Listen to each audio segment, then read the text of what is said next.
Sabi. Binlock dito si Shizu. Yung straight cable kasi basically, pag nag-left right cable ka, yan yung walang delay. Yung Yes. biglang Mas parang mabilis. dalawang cable yung lalabas, tas diretso yung pathing ni Fanny. Hindi humihinto yun.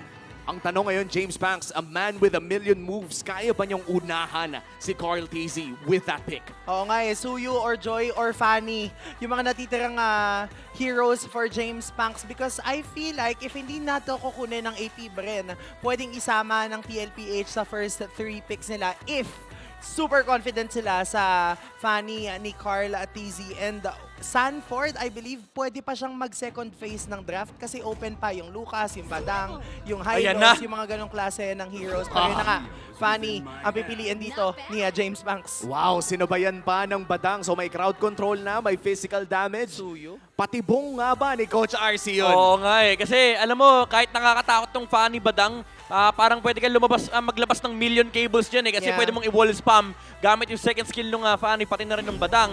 Pero tama ka, Womi, kasi ilang beses nang ginawa ni Coach RC to. Even nung nasa international stage pa siya, madalas siya mag-setup ng mga traps sa draft. And now with this Suyu and Louis, meron na silang burst damage sa magic at pati na rin Yeah. physical. Ano pa ba yung kulang sa magandang composition for TLPH? Frontliners na lang ang kulang nila. Khalid, Hylos, Gatot, Lucas. Yun yung mga nakikita kong options for TLPH, both for JP and Sanford. Kaya naman kung mapubunuan nila yung mga damage, ay yung mga sandbag na yun, magiging enough na yung kanilang lineup and magiging very well-rounded. Now, for AP Bren, however, kulang pa sila ng position 4. Pwedeng mag-Valentina, pwedeng mag-Farza, ang dami Oo. pang other heroes na pwedeng gamitin. Iniisip ko nga kung Valentina ang kanilang kukunin, maganda na may diversion pero parang wala pang ibang options. Diversion pa lamang ang pwedeng nakawin. Kaya naman ang kanilang kukunin ay Irithel. Maaga nang kumuha ng matchup against the Harith dahil mukhang pupurgahin kasi ni Coach RC kung hindi na nila kunin Oo. agad eh. First phase pa lang. Oy, yan. Shoutout kay Brent. Ang community manager, no? Yes. Oo. Community manager ng AP Brent. Pero nga, mabalik tayo kasi pinurga ni Coach RC. Pinuruan eh. Tingnan mo, kitang-kita mo. Granger, Moscow, sabay ninakaw yung Harith. So alam Yeah. talaga ni Coach RC rito, okay, kailangan natin respetuhin si Shizu kasi tahimik lang yan. Pero pagdating ng late game, medyo balagbag eh. Grabe yung, alam mo yung meron si Shizu ay sobrang precise din ang positioning niya. Kahit hindi siya nagiging bulletproof, enough yung damage output niya to last the entire skirmish. So yun yung respeto na gusto ipakita ni Coach RC. And gusto ko lang din balikan, no? Nung nasa blacklist si Oheb, Season 7, Season 8, Harith is one of his main heroes. Oo. Harith, Lunox, Top global. Alice. Oh, Alice. Sila. Sobrang tagal na Yeah. ng huling beses na nalaro. Pero as you said, no, yung mga mage, ika nga sa gold lane, Oheb talaga yun. kayang-kaya ni Oheb gamitin. Medyo na-miss ko na nga yung Alice sa gold lane. Ngayon, kadalasan ay Yung jungle one-hit na build, natin no? nakikita. Yung mga one-hit build.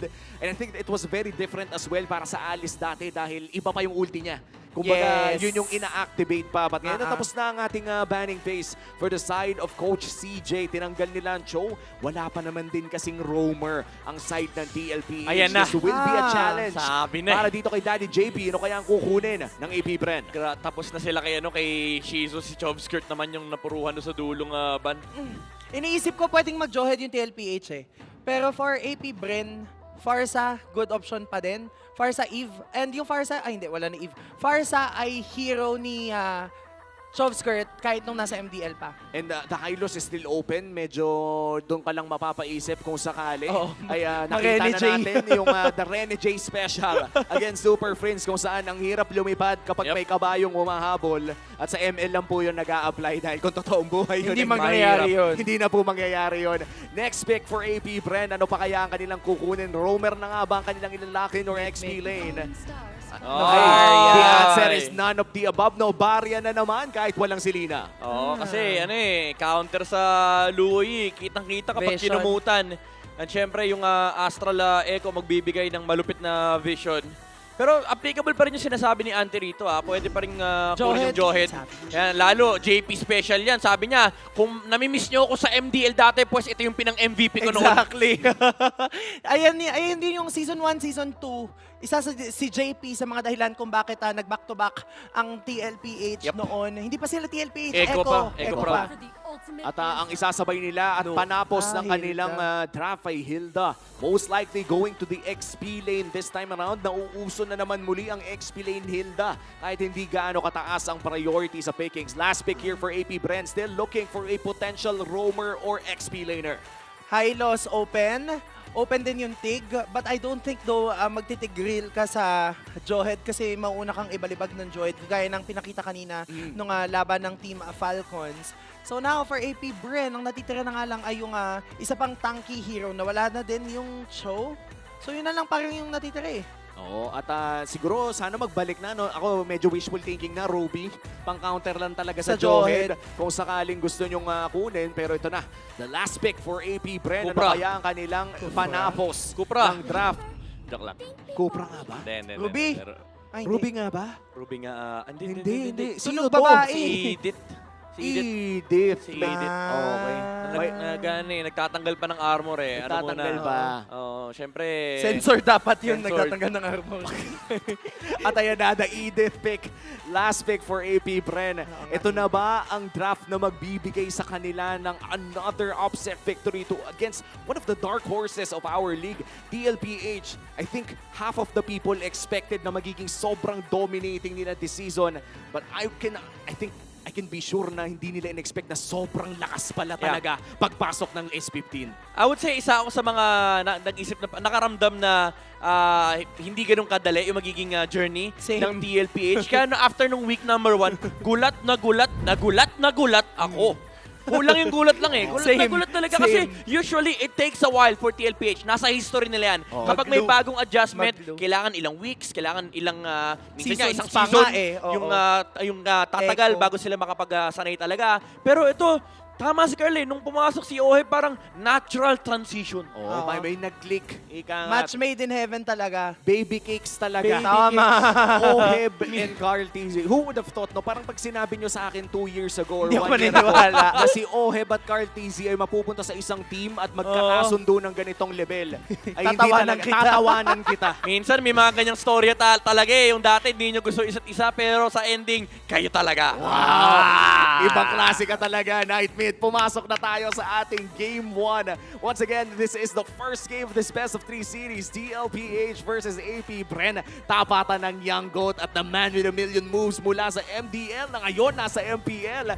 Funny pa nga ang kanyang ginamit. Pero bago niyan, ay sisilipin muna natin ang ating mga community members. I-flex nyo na mga dapat i-flex at babaan po ang brightness ng cellphone para Oo. makita. Alam nyo na yan, medyo classic yan. Na kapag gusto nyo ipakita yung mga... Ayan, pwede rin yan, yung mga picture sa likod. Tama. Ng mga cellphone nyo, yung mga parapernalyas na nakalagay dyan. Yung mga i-flex baby nyo na cakes. lahat yan. Yung mga baby cakes nyo, yung mga kaibigan nyo, yung mga boss nyo sa trabaho na iniwan nyo.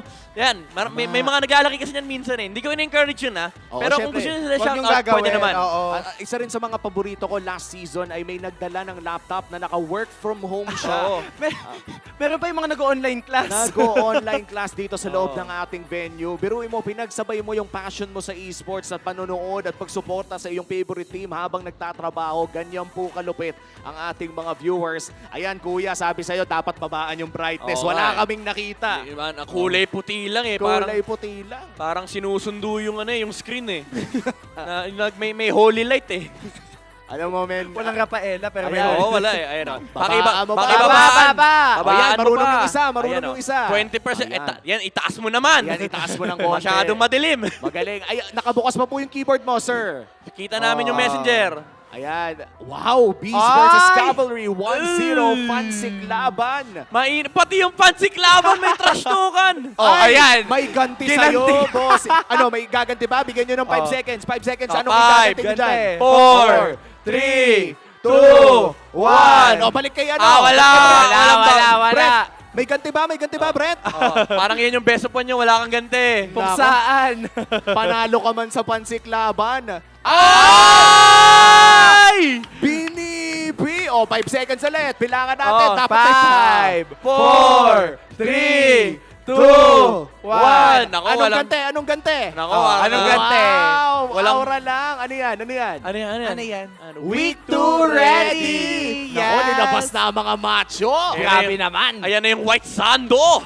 Ay, Kahapon nakita natin yan. May nagko-compile. Ito, naka-ready si Kuya. Tinataas yung ano. Ano yan? yan? Anong Win binibig? streak. Win Sana, wait lang, ano to? Isa pa.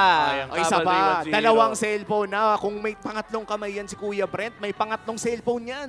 Ano kaya laman ng isa? Yun ang tanong. Ayan, nailawan Kuya. Shoutout sa mga Benny Mains dyan. 4 na panalo. Grabe si Kuya. Oo nga. Alam mo, bilib ako sa mga hanggang ngayon nagbe-Benedetta kasi naawa nga ako minsan kay Omi. Alam ko, nararamdaman ko. Minsan gusto mo i-spam yung Bene. Kaso Pero wala Lucas, sa meta. Lucas na ako ngayon. Ayun, Lucas ka na. Benedetta is retired. Wow! Di ba nagkaroon ka din ng CC face? May CC face din ako pero 1 week lang. Alam mo Oo. kung bakit? Bakit? Bakit? Na-realize ko na kapag hindi Hylos o Gatot ang aking kalaban, hindi ako nag-e-enjoy. Alam mo, sino nag-e-enjoy mag-CC? Sino? Si Hans Galeria. Hindi na siya glue. Hindi na siya glue. CC enjoyer yan, men. Oh, sige, CC Enjoyer na pala si Hans. Tapos ako naging Lucas Enjoyer. Oo, si Ikaw, Auntie. Di ba nag-funny ka na rin? Ay, ano ako eh. Funny enjoyer din ako eh. Wow! Kasi alam mo bakit? Ang daming channels eh. Wow! Only cable. Wow. Alam mo, parang 2 years ago, Midnight, hindi ka pa ganyan. Oo, Ling-ling ka ayaw pa. niya dati ng funny, di ba? Pero mukhang ngayon ay nag-grow ka na talaga sa player. Alam mo bakit? Kasi doon hindi ko kailangan maglakad. Oo, Tama, syempre. tama. Sa mga nakaka-gets doon, gets nyo yun. Oo, Minsan ayoko naglalakad eh. Tama. At Midnight, kung tatanungin ka lang no, parang isa ka kasi sa mga sabihin natin, palo talaga maglaro na Oo caster. naman. Bakit Si ako, Midnight yan eh. bakit ako ang Former- topic nyo rito? Ano ba? Former MPL coach ka din, Midnight. Yes. Ikaw ang naghatid ng top 4 highest placing ng NXPE. Third to fourth yun, Oo, third to fourth. Third to fourth. Focus tayo dito. Focus tayo. Total nandito na rin. Para hindi na si Midnight ang Ang dami. topic. Tignan natin. Gawin natin si Carl ang topic. Dahil number 1 siya ngayon sa most 10 plus kills. Yan ang in gusto ko. MPLPH. Yan ang gusto ko, yung mga listahan na may number 1. Oo. Tapos nandiyan pa si H2, oh. Oo, nandiyan pa si Hate. Nandiyan pa si Wise. Nandiyan pa si UG. UG.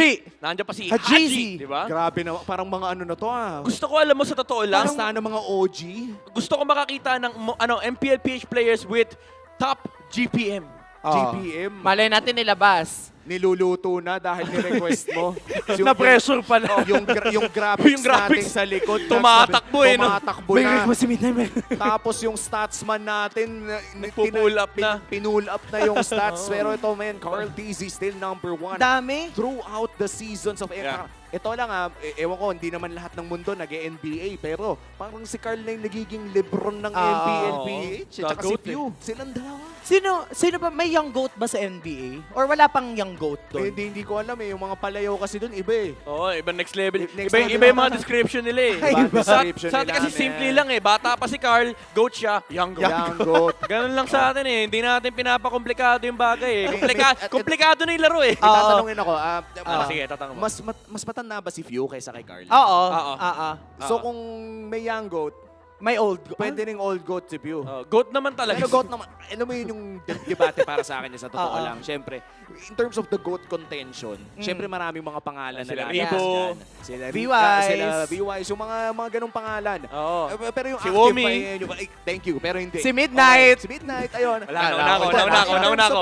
In terms of still active duty, si Few at Carl TZ yung talagang Pinakamatagal. Oo. nandito pa rin. Lalo si Pew, no? Ang tibay. Sa sobrang experienced ni Pew, idol siya ni Carl dati nung bata pa si Carl. Yes. May interview pa yun na Oo. naalala ko na sinasabi niya idol niya si Pew. At ayan na, in Blinex Gang Skin, meron siyang Prime Claude. Uy, sumuporta nung M6. Expert collector, Tapos man. yung legend na, yung nakakabayong Johnson. Tropa, ayan, shoutout sa mga tropa na sila, shoutout dito sa MPL Oo, Philippines. oo nga. By the way, kuya, medyo kamukha mo si Dilar.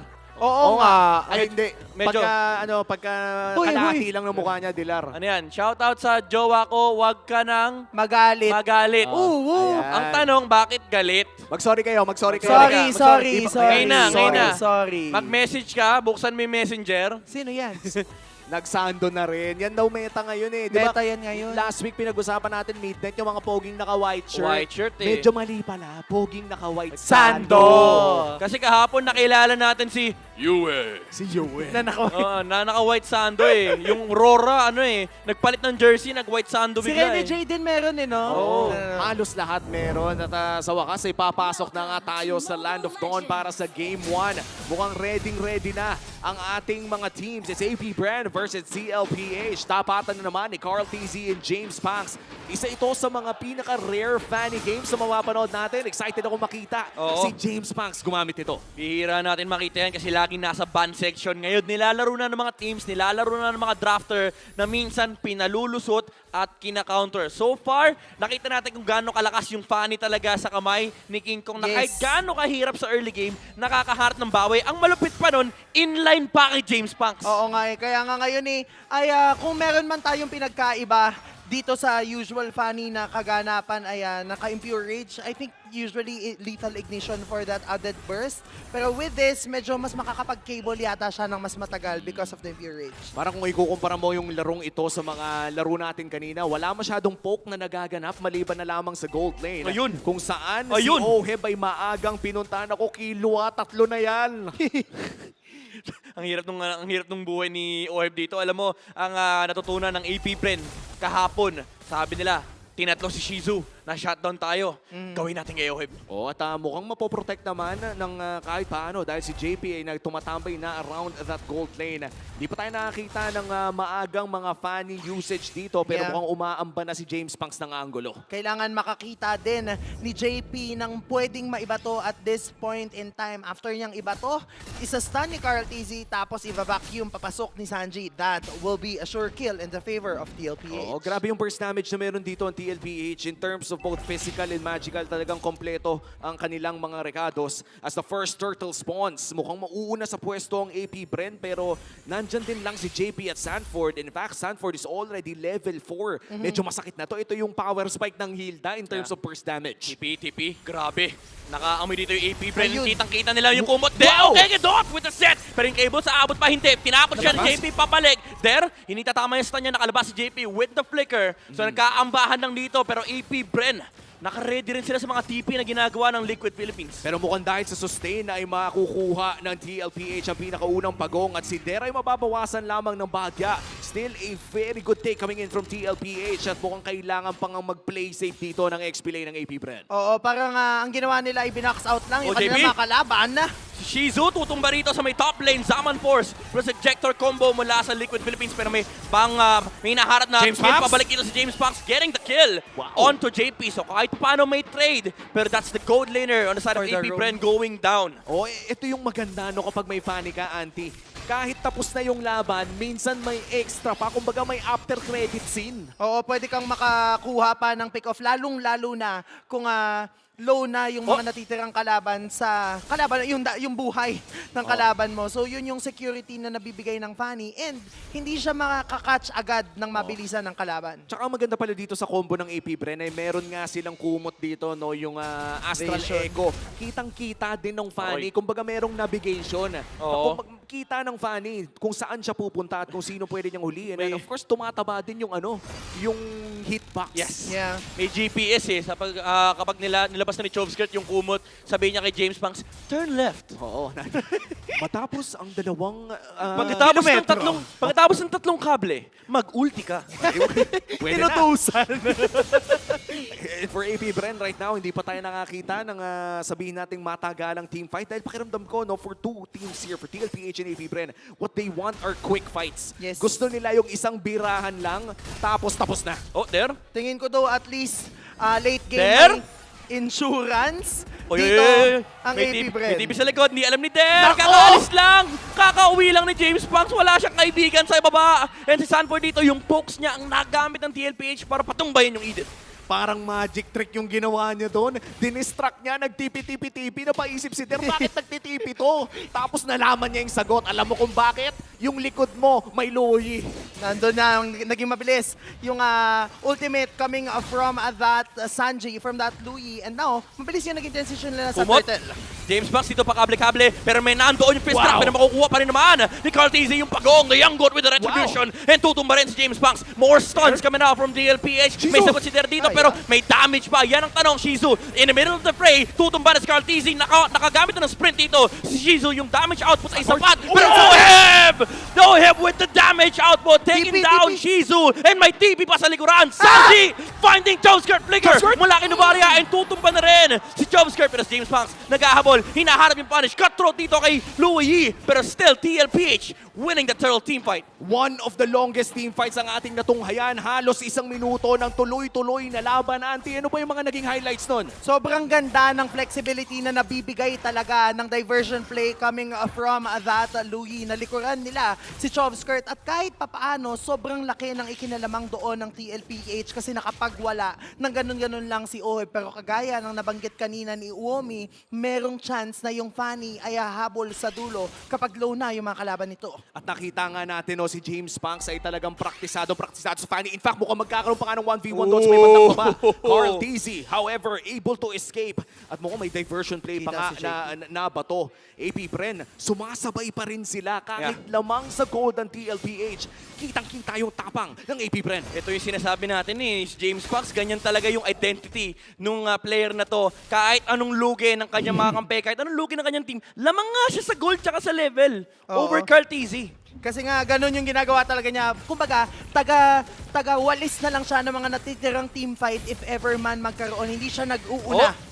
Okay, Kedot with the fist crack there with the flicker, pero hindi natama ang Unstoppable Force. Nice try with the dodge. Sinapan niya si Der pabalik, and si Sanford napapakitnaan ng apat, pero hindi niya kailangan ng damage. Napakakunat niya, tutumba pa si Shizu. TP sa may bandang likuran. Carl Tizzy rito, pumasok na rin with the Soul Saver, taking down Der. Kaya Kedot, siya na ata ang susunod. James Banks, hindi makakable. Papasok, inihabol nila si Joveskirt. Kitang-kita ni Carl Tizzy yung mga kable na lumalabas kay James Banks. Pero si Oheb, objective lang. Gusto lang niya makakuha ng objective for Liquid Philippines. 2 mintis lang ang kinailangan ng DLPH. 2 skills na hindi tumama sa AP Bren para mag-capitalize. Pero si Sanji ata ang bibigyan dito, makakapag-flicker palayo. Pero sinampal ni Sanford. Yun lang yung mahirap, yung kapag inistakan ka ng Hilda, akala mo habang pinapatay mo siya, okay lang. Kasi maliliit lang yung damage output niya. Pero pag nag-ulti na, ang hapde. Parang nagkaroon tayo ng Oy, reminder JP. na may San duo pa. Hindi talaga Bukod to. sa baby cakes, ito pa. Hindi mapatama yung mga stand dito. JP makakatago ba sa Amon Force mula kay Oheb? Nagamit na yung Purify. Wala siyang Purify dito, pero lumalaban pa rin. Take it down, Shizu! And mabubuhay pa ata si Oheb! No freaking way! Kaya Kedot, makukuha nila yung kill. Kasama dito si Der, pero may TP sa may bandang ibaba. Sanford also sa may bandang likuran. Hinaharangan niya dito si Joveskirt. Pero ginugulo lang nila yung AP Bren. 2 ang nawala sa side ng TLPH. Isa naman para dito sa Ayan AP Bren. Pero mukhang matatapos na nga ang laban, Auntie. Ano bang nangyayari sa pacing ng larong to? Parang kahit every minute may laban. Ang daming nangyayari kasi nga merong diversion play na nanggagaling kay Sanji, pero nagiging mabilis din ang rotation coming from the side of AP Bren. Ang nagiging mahirap lang, kayang i-burst down ni Sanford si Shizu kasi naka-Fury Hammer yung Hilda na ito. Ulti kagad. Just in case na hindi magkable. Makakuhuli niya si James Banks, pero still, kahit na ang laki nung kalamangan dito ng Liquid Philippines, nakakahabol pa rin si James Banks And for James Banks, ito yung focus talaga natin. We were watching AP Bren. Pero teka lang, Hindi.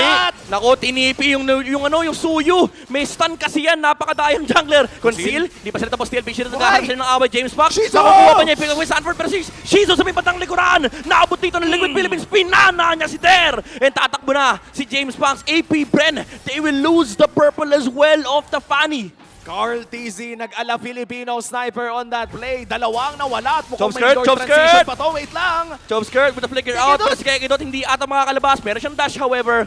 Tori na lang ang titignan dito ng TLPH. James Banks with the cable in, pero tinamaan ng duality sa may bandang likuran, pero lumalaban pa rin siya. Hindi sila makakakuha ng kahit anong kill dito, pero at the very least, nadepensahan ng AP Bren yung Tori sa middle lane. Kinabahan ako kay Oheb doon, bigla siyang lumipad. Nagkamali ata ng itcha dahil papasok na dapat yung Fanny. This time around, mukhang ang TLPH naman na magsisimula ng Lord na ito. May angulo yung Fanny, pero mukhang hindi na siya magko-contest, and that's the first Lord of the game going to the hands of TLPH. Sobrang props din kay JP for always finding Shizu in the big team fights. Nakikita natin kung paano niya iniit siya papunta sa kanyang koponan. Kaya maagang nababurst down si Shizu. 5 times na bumabagsak si Shizu. Yeah. Kanina nabanggit natin na merong capability si Shizu to position himself properly. Kaya lang nakikita siya ng TLPH. Willing talaga mag-commit dito ng unstoppable force ng Flicker kahit Yes. anong way. Pero dito si Sanford pinapadala lang sa may bottom lane just to negate the slow push na nabibuild up dito sa baba para magamit nila yung Lord and ma-push possibly yung turret sa may bottom lane as well. Pero TLPH, naka-set up sila dito sa may top. Pwede nilang labanan dito yung AP Brent. Although wala si Sanford dito and naaabot din yung Fanny. So possibly makakita tayo ng 4v5 team fight sa may taas. And the Lord push as well in the mid lane. Meron pa naman Kekedot! si Kekedot ay sumampal na sa kanyang ultimate at bigla Oh, na lang sakit! nawala Ah, sa kamay ni Oheb. At yung Lord ay matutunaw din lang pero meron pa rin namang mga Mega Minions doon sa may bandang ibaba. Tuloy ang kalbaryo para sa AP Bren. Oh, conceal.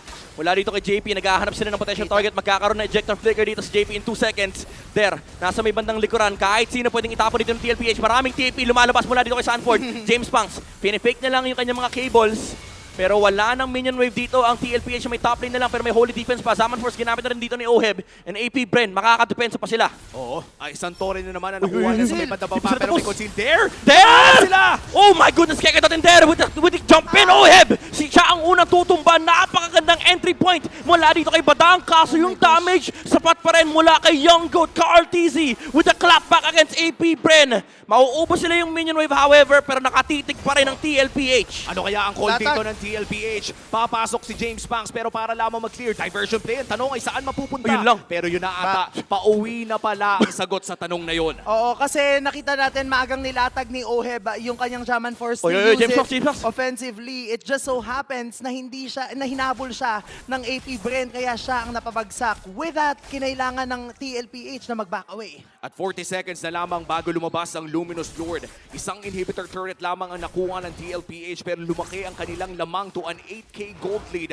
kung saan ramdam mo na talaga ang sakit ni Oheb na one hit niya kanina yung half HP. Oo, ang ganda nung ginawa ni JP doon. Ginamit niya kagad Yes. yung unstoppable force. Ganda rin naman ng reaction dito Kekedot. ni Kekedot. Kaso yung damage nga, ganyan talaga pag maraming Diversion. item pero may diversion dito sa may bottom lane. Kitang-kita na Lian Flicker mula dito kay JP. May tatapong pa papalik and they CC immune. There with the stun as well, assisting Kekedot. So walang mangyayari, walang makukuha dito. Pero TLPH, lalaban pa sila. Yan ang tanong. Pwede humabol dito si conceal. James Fox conceal. Ginamit na. And si James Fox dito binibait na lang. Oo, binibait. Nakikipaglaro siya sa TLPH. Binibait lang talaga for TLPH. Kahit lamang sila, pinapalagan pa rin sila ng AP Brent. Aray The ko. damage is there. Pero TLPH pa rin naman talaga ang nananaig in terms of item progression. Kumbaga, mas masakit kung mga individual members na tinitignan. Kasi 8k gold lead ang pinanghahawakan ngayon ng TLPH. And kung meron man tayong mako-consider na well-fed sa kamay ng AP Bren, that's only James Punks. Kung titignan natin in Ang terms of layo. items, sobrang layo talaga.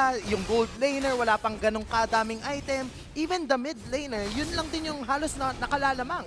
And Luminous Lord secured for the side of TLPH at 9k na nga ang kanilang kalamangan. Dalawang inhibitor turret na lang ang natitira para sa AP Bren. Pero nakakatakot na may immortality na rin si Sanford dahil ibig sabihin ay pwede na siyang Umarap. bumabad doon sa may bandang harap. Let's look at the Grabe. gold difference. Napakalaki na po ng diferensya between Oheb and Shizu in this game. May Grabe. 3k gold lead, isang buong item na Yes. ang ating tinitignan dyan. Oo, isa't kalahating item actually. Yun lamang na kay Shizu. So kailangan talaga mag-ingat ng AP Bren dito. Hindi nating masasabing walang pera si Oheb dahil napakarami ng pera, napakarami ng item, and napakataas ng damage output dito ng Liquid. Lord is marching in front of the middle lane and nakaabang yung stun dito ni Carl TZ. Ginamit yung kumot mula kay Chobskirt. Sa baba, si Shizu nag-defend pero James Fox. Here comes the cable, here comes the defense. Pero magta-tower lock ata ang TLPH dito. Zaman Force na lang ang hinihintay nila dito pero yung mga kable ni James Fox na clear yung minion wave dito sa may middle lane. Top lane, may minion wave pa ron. So TLPH pwede nilang linisin yung base ng AP Bren. Na-clear naman nila pero si Kekedot ay sumapak na. Tatlong matatamaan pero CC Immune Sanford natulak lamang ng bahagya. Ang double. May isa pang mahabang wave doon sa taas at doon sa gitna.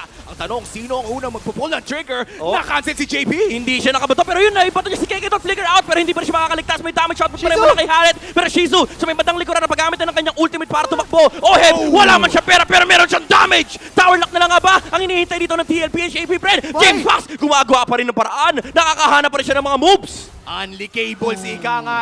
And what a crossover! Oh, Carl! from Oheb. Yung mga kable, pero ito may attempt ata ng diversion. Grabe, ayaw magpahinga. Nitong dalawang team na Ito to, na. may diversion. Manggugulat. Nasa labas ng mapa, saan pupunta sa may bandang kanan. Yung nakita nila si Shishu ay babagsak. Pero wala sila minion waves. Pero yun may papasok na. Kaya bang tapusin to ng Liquid Philippines? James Punks, hindi niya nakakayanin dumepensa. And Liquid Philippines ang mananalo sa unang laban na to. The classic Sanji play kung saan nilabas yung forbidden diversion at ginulat ang mundo. TLPH takes game 1 at mukhang AB Bren